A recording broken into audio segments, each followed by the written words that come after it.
Hello, everyone, and welcome to a new episode of Plant Services Tool Belt Podcast. I'm your host today, Tom Wilk, the Chief Editor of Plant Services. And today I'm joined with a couple of very special guests. We've got Martin Budweg, the Product Marketing Manager for Fluke Process Instruments, and Tim Dykstra, the Director of Strategic Partnerships and Channel Sales for Boston Dynamics. Guys, welcome. Thanks very much for being here. Yeah, thanks for inviting us. Thanks, Tom. Great to be here. Yeah. You know, I've followed both your companies for so long. Plant Services and Fluke have gone way back in terms of working together to promote new technologies and new innovations for our readers. This is the first time, Tim, that I think I've talked to someone from Boston Dynamics, although I've seen the videos of your robots as they've grown and evolved over time.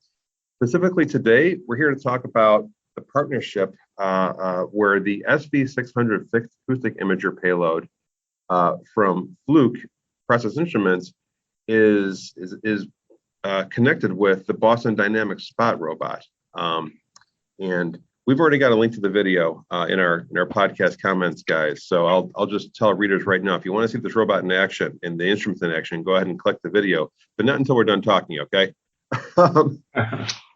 So Tim and Martin, tell us a little bit about yourselves, and then we'll talk about the technology.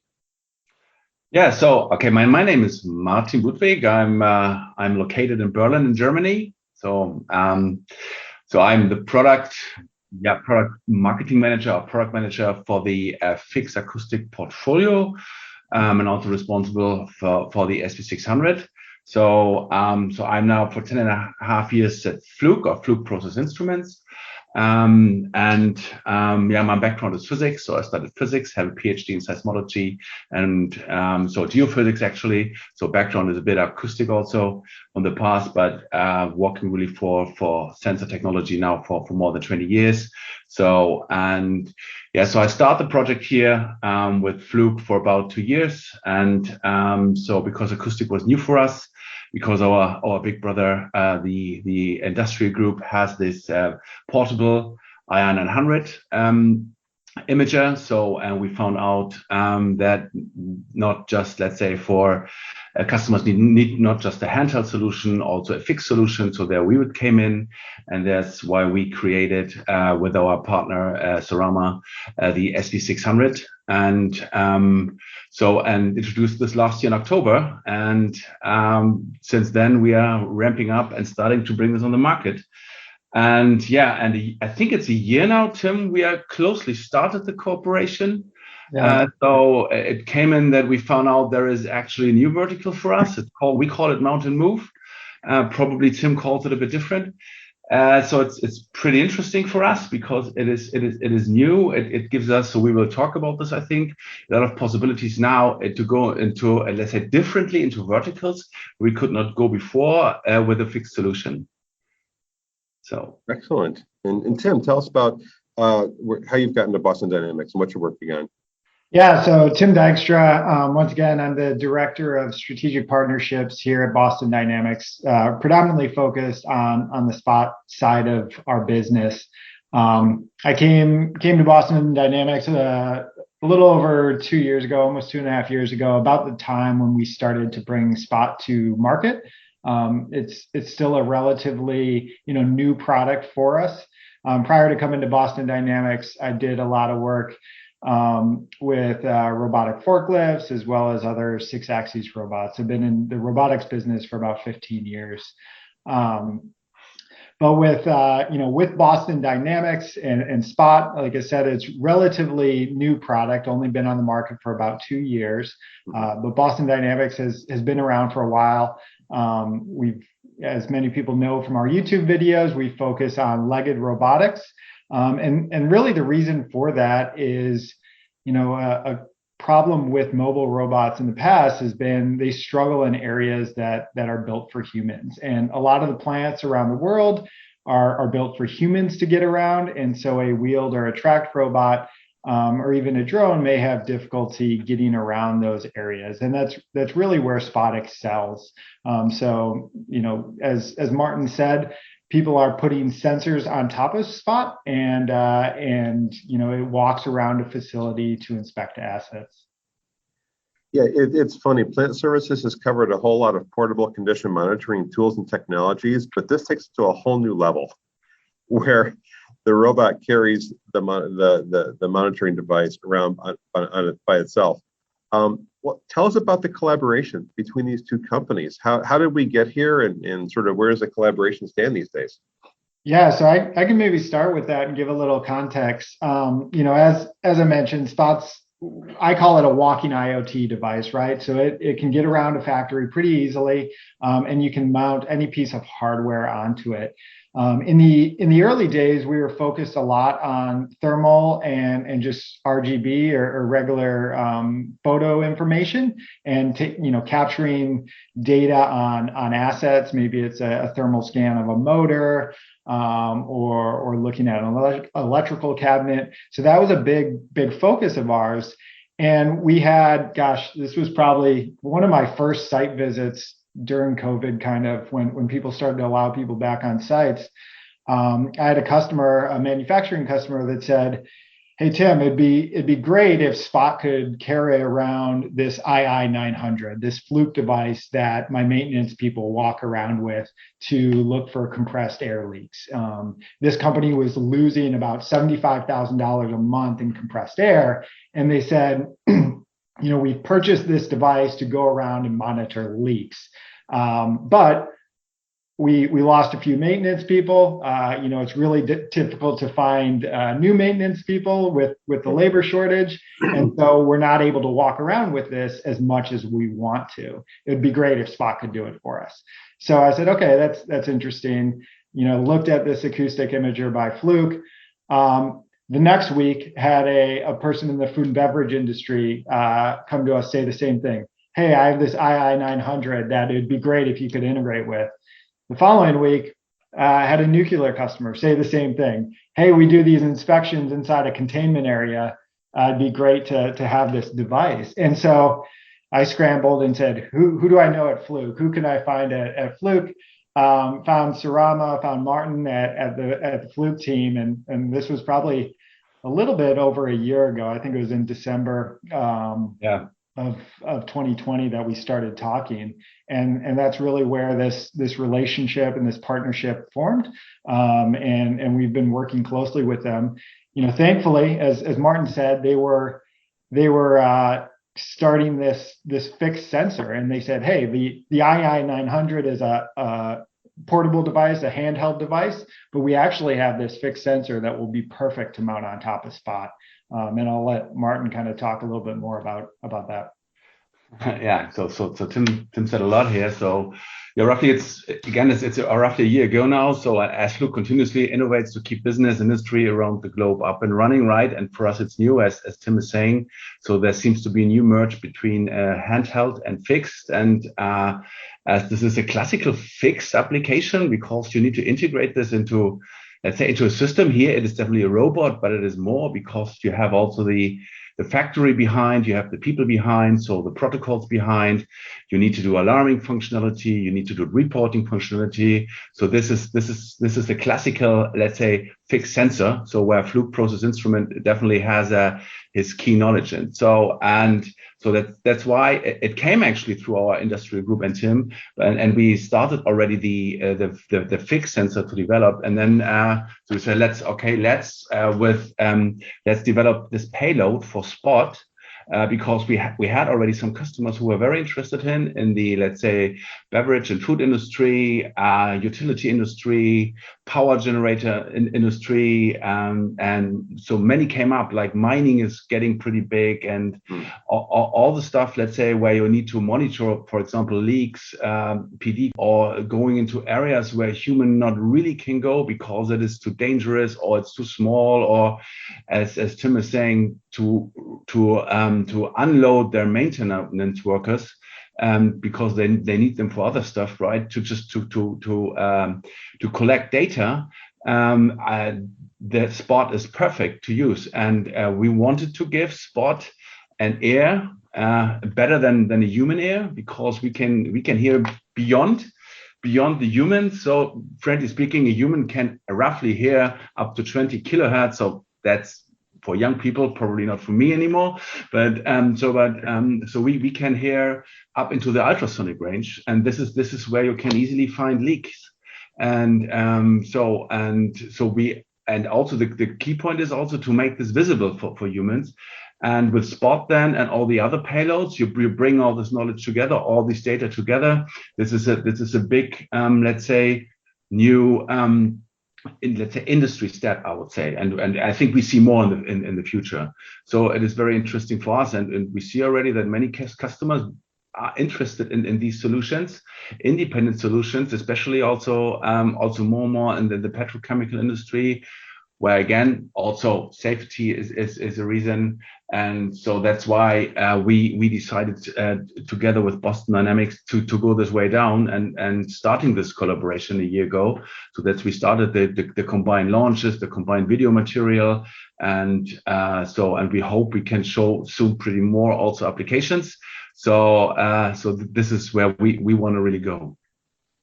Yeah, it's amazing how quickly the acoustic imager technology has caught on just by itself. But then you get an application like this, a partnership between Fluke and Boston Dynamics to solve the variety of problems you both talked about, limited staffing or staffing shortages, difficult places to go in a plant. If we could focus on safety for a second, I'm curious about this. Do you see this as fitting into current safety best practices, or is this sort of breaking new safety ground for industry? I think it breaks because the robot, let's say, can do probably more as a human, also based on specific maintenance work. Mm-hmm. Of course, that there is a big, let's say, we need to go a step forward also to fulfill some stuff, especially in the petrochemical industry here, because there we have also hazardous environments, right? So, and we need to go this way also. But definitely the solution on a robot or here on Spot, because Spot can go through these sites and let's say safe in a power plant, or probably nuclear power plant, for example, also, because we are working also here with some together, the human being, right? Because it can go inside there and collect data where a human cannot stay long, or it is too small to go there because, let's say, Spot is not, it's not that small, but it's also not that big as a human. Mm-hmm. So, and you can control the size, or you can go in the dark there. So especially in the mining industry, where it's also very unsafe sometimes. So they want to monitor for leak detection, for example, there also, or they want to send Spot inside there, and let's say the maintenance worker is beyond the screen outside, or they want to automate this, and so you save. It's definitely safer for a human being here. So definitely it goes here in another completely direction. Or safety also, it's also to save the product. Let's say in a clean room, for example, where you have a lot of air, so where normally a human is not wish to go because of all the other stuff we are bringing inside with us. So a robot can be a good solution for maintenance control or for monitoring, yeah, for leak detection. So because you can make a robot pretty clean, you can keep it clean, right? You don't need to change it. You know all the pictures. If a human goes in a clean room, they look pretty as an alien. And then the robot can be cleaned up and can use for a specific time. And right. So this is also a safe factor, not for the human, but for the product itself. Yeah, I'm struck by how precise the robot's movements are. You know, in the videos that we've got, you see the robot legs moving very carefully. And it clearly is designed, as we've said, to avoid obstructions, get over obstructions. For those readers who might not have seen the robots or know how they work, are these robots guided by humans in a control room, or are there sensors in the robot that help the robot make self-correcting movements as it moves through a passageway or a hallway? Yeah, that's a great question. I guess first on the smoothness, you know, the walking abilities have really been perfected over the last 28 years as we've been researching and developing these legged robotics. And so that's, you know, a big factor of what plays into how easily they are able to locomote across a facility. But Spot can be driven in a couple different ways. It can be driven in a manual fashion. And a lot of that is the safety applications that Martin described, going into a nuclear containment area, going into a high voltage substation at a utility plant, or some of these dangerous hazardous areas in a petrochemical facility. And so that, a human can manually control it, but really all they're doing is giving high level commands, like telling Spot, go forward, turn right, go to the side, and Spot's taking care of everything else on its own. So it's using stereo cameras that are embedded into its body to create a 3D map of the world. And then it can understand, is there an obstacle there? Is there a step there? How do I adjust my gait to move over or around whatever it may be facing in its way? So that's how it moves so gracefully over, let's say, a catwalk or a staircase, as well as avoid obstacles that are in the way. That's one aspect. The other aspect is those same stereo cameras can actually be used to map the environment, or you can put on a LiDAR for extended range and map an environment. And then you can perform autonomous missions. And, a lot of our maintenance and reliability folks that are using Spot, that's really the mode that they're using Spot in, where it's performing an autonomous round and basically doing a round and readings type application, or a route-based monitoring application, where it's going around collecting that same data over and over, maybe every hour or every day or every week, and collecting that data on a routine basis, just as a maintenance worker would perform a round and reading. So there's kind of two different ways to operate it. That's fascinating. I mean, literally eyes in the back of its head and on its elbows and on its knee joints and other places to help them map the environment. You mentioned autonomous inspections and mapping the environment. Are we already at the point, to looking forward a bit, where the robot would memorize its own route and use algorithms to adjust its route if it sees obstructions in the way? Yeah, for sure. So that's very much in the capabilities of Spot. So, if it's walking around a food and beverage plant and there's a pallet all of a sudden in its pathway, it can dynamically go around that. Even furthermore, at let's say construction sites, another industry where Spot's used in, if a wall is all of a sudden put up in its route, it can even say, hey, I need to find an alternative way to my destination. And it's very capable of doing that fully autonomously. Wow, that's amazing. Well, I know a lot of our listeners and our readers love nothing more than a good case study story. Is there a story or two that you both can share about the way that the robot has used the acoustic imager and achieved some real, you mentioned some real cost savings in terms of finding some compressed air leaks before, Tim? What are some stories that you can tell about the application of this? Joe, I think we have some applications here also, let's say, especially as I say in the mining industry. They have a lot of compressed leaks, or for the food and beverage industry here. So also they're using also a lot compressed air, right? So, and if you, let's say, know your weak points in your factory or in your plant, for example, you can let's say in the first step you would configure Spot together with the SV600 light to go there to point to the spot and take a picture and make the analyze, because the SV600, because of the beam forming structure and the data they're collecting, you can really locate also the leak.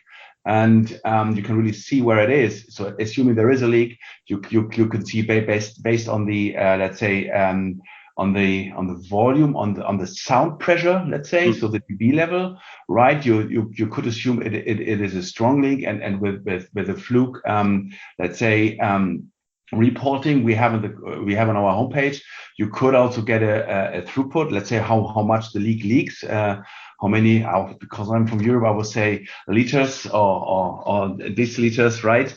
So, so how big the leak is, you can find this. So with this data, for example, you can create an alarming, so which means like it goes back to the back office, and then a maintenance worker can go in there and do something to fix that. Then you go to, for example, to the next critical area and you find there a leak or not, so you get an alarming out. Or as Tim is saying, in the next step, it is then that you're finding a leak probably outside this critical defined area, right? So the camera, because it can with a beamforming array, you can really locate it. So assuming just it goes through and would see something, so it would give an alarm, and the robot could then, for example, focus in a specific, let's say, sector, and shot, for example, a video or a photo for reporting or giving an alarm out to make some actions for the maintenance workers. And this saves definitely money. First,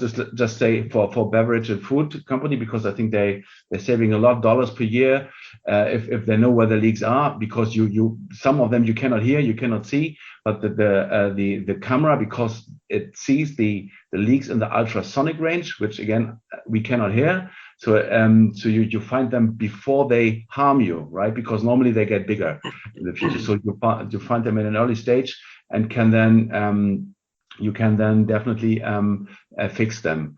So this is an example we have out there. So a lot, for example, this is in the food and beverage mining industry.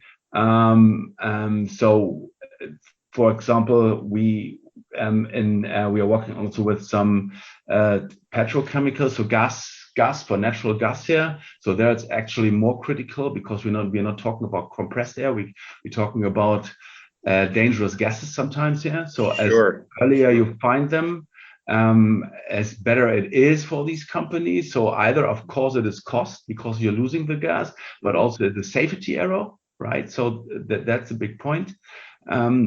So because if you have long pipes, you're transporting these gases through the factories, you want to know where your leaks are. You will send spot with the acoustic imager, the SV600, through the plant, and you hope you will not find any leaks. But when you find leaks, you know where they are, and you save the time with your maintenance worker, because you could theoretically also do this autonomously. So like you can program it and it goes through, and then in the end you get an alarm out or you get a report out, and then your maintenance workers afterwards can go there and fix this. Or if it is a serious let's say leak, right, and you probably know it is on a dangerous line, then you get a direct alarm out so you can react. I can give a few examples as well if you'd like. Yes, please. So yeah, one of the more recent examples that is a favorite of mine are our mutual partners, Intuitive Robots in France, was visiting Total Energies for a proof of concept. Really a couple day event where they were showcasing some of the capabilities of Spot and the SV600 acoustic imager. And what was exciting about that is within the first 3 minutes of recording a mission, an auto walk mission, which is the autonomous mission, Spot was able to identify a gas leak, as Martin mentioned. So that was really exciting to see this technology in just really a short POC style deployment prove to be beneficial for Total in this case. Wow. We have another example, as Martin mentioned, in the food and beverage space, and that's way beyond proof of concept at this point. They've done I think it's going on about a 9-month, almost 12-month pilot with the SV600, as well as they're doing thermal scans of equipment on a beverage line, on a canning line, and right now they're starting to move into the next phase, and the next phase is to not only identify those leaks or identify those thermal anomalies, but now start to report on them. So they're tying it into maintenance systems like IBM Maximo or SAP, and so work tickets can automatically be created, and really those companies can be most efficient with fixing whatever that problem is, whether it's a thermal issue with a motor, a pump, or maybe an acoustic a gas compressed air leak. So those are two examples where people are deploying successfully, and that that beverage manufacturer is now looking at, all right, this has been successfully at this canning line, let's move it to the next 5 or 6 canning lines in the facility and really start to use this technology across an entire plant. I'm sorry, we've heard from our readers that part of the challenge is getting data like the data being collected by the imager into your CMMS to get the work order triggered. And to hear an example where that process is automated is really interesting. Yeah, and we see this also. This was also in the beginning of the plan of the, let's say, of the different phases we have. So step by step, we want to put this into the CMS system. So then the maintenance workers can do something with this one, right? Or you get a direct safety alarm out. But as Tim is saying, you get the ticket, the workers go out there and can fix it. They know where they are. They probably know also, is it a big one or is it not a big leak?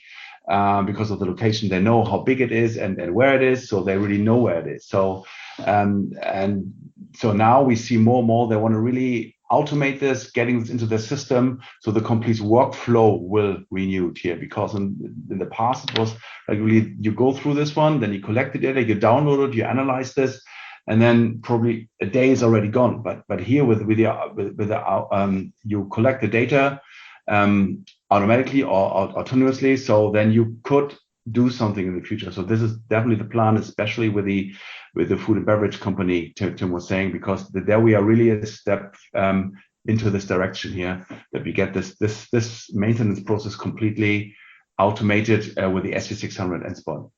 Okay. Well, I've got two more questions. One is sort of lighthearted. I've got a dog named Hunter, and Hunter's not nearly as nimble or dexterous as as Spot is. When I get frustrated with him, I'll simply call him the dog, because I don't want him to hear me call him by his own name in anger, right? I want to make sure that there's some affection there. So I'm curious to know, when it comes to technology adoption, have you found that plant teams look at the robot plus the acoustic imager and these technologies and say, oh, I got to get one of these in my plant. This is really cool and sweet, and it looks like my own dog. Yeah, I mean, we see that a lot. We call Spot an it. It's a tool that is used to help people, really, is what it is. But yeah, plants love to take ownership of it. Oftentimes they have naming contests, name it a cute name for their specific facility. So yeah, we see people fall in love with it. And what's most exciting to us is, at this beverage place, for instance, we saw maintenance workers from other parts of the plant say, hey, I need one of those. And to us, more than being cute or more than being a cool piece of technology, that's really exciting, because it's actually helping with efficiency, and people are saying, hey, I need this. This is going to help my day-to-day job, which is really exciting to see. We see the same, of course, more from the payload perspective, because we give the dog the at least the ear, some eyes, but definitely the ear, right, and a very broad range of ear, so the customer can do something with this information, collecting the data and for quality control, for alarming functionality here. So yes, we see this. Of course, mostly we go there where a Spot already is, but it comes more and more together, because we see more and more customers in all verticals wanna see sound. So and we make that visible. So Fluke makes it visible here, so really to help the customer to solve their problem here. Well, last question then today, guys. How has this project, in your opinion, pointed the way towards what else is needed in industry? Do you see what might come next in terms of autonomous inspections or application of this technology? Yeah, that's a really interesting question. I guess I'd answer it in a couple ways. One, it points to the collaboration that is needed, right? So, Spot, as I've described, is just a mobility platform, and it really takes a broad partner ecosystem to make it most useful. So this, the partnership with Fluke has been great, because we are able to give Spot ears, we are able to give it thermal eyes, which is, a real huge benefit to our users. And we wouldn't have been able to do that without the collaboration and the partnership with Fluke. So, that's one thing it points to is the importance of collaboration and partnership, whether it's adding sensors to it or partnerships with companies like IBM, to drive that data directly into Maximo, is really crucial in delivering an end-to-end solution. The other kind of interesting trend I think it points to is, this idea of retirement of a large part of the labor force. There's a lot of expertise that is leaving plants. There's people that they just hear something. I was walking through a plant the other day, and a maintenance guy, older person, said to me, "Hey, do you hear that?" Like, I can hear something's wrong with this machine. And, that's something it's difficult to replace. And so, I think Spot can be a part of that, combined with the SV600, is it will allow for that expertise to be live on at a facility. And our hope is it also gives, it allows these plants to be more efficient, and no one wants to just walk around and inspect things. Even a maintenance person, they got into that profession to fix things. They don't want to go around. Their least favorite thing to do is go around and inspect things. So it's giving, those types of professionals a higher purpose role and more time to focus on actually fixing equipment and making the plant more efficient.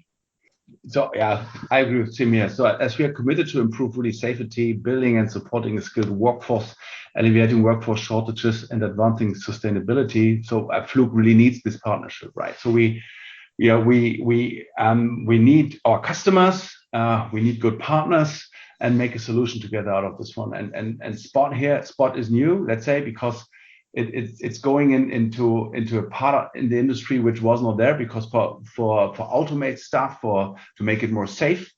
And as Tim is saying, Spot is a mobility platform. So Fluke has a lot of, let's say, sensors. So at the moment we have definitely given Spot the air. So there is definitely more potential with all the sensors we have in Fluke. And I think this is could be a very good big partnership here in the future here, because in the end the customer decides what they want to measure and where they put that in. So more and more data collection goes into more and more CMS systems, let's say.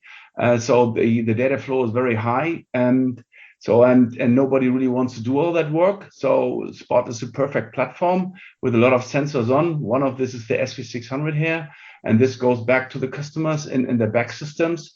And they decide what they are going to do with this data. Is it just reporting? Is it quality control? Is it maintenance? Is it asset monitoring? Or whatever comes in the future? We don't know it. We are not there from the production side, for example. What it could be there that the robot can help also from the production side here. So at the moment, it's really more the maintenance and asset monitoring side. So we are working together to develop the SV600 and so that Spot can get operational work otherwise, and not just running around, and can do something there. Tim, Martin, thank you so much for talking with us today. For those listening, information about the SV600 and Spot collaboration is in the podcast notes, starting with the video showcasing the technology. Thanks, guys, for being here and talking with us about this today. Yeah, thank you for listening us and let us talk. And I hope pretty soon we can tell you more stories. Thanks, Tom. Appreciate you having us.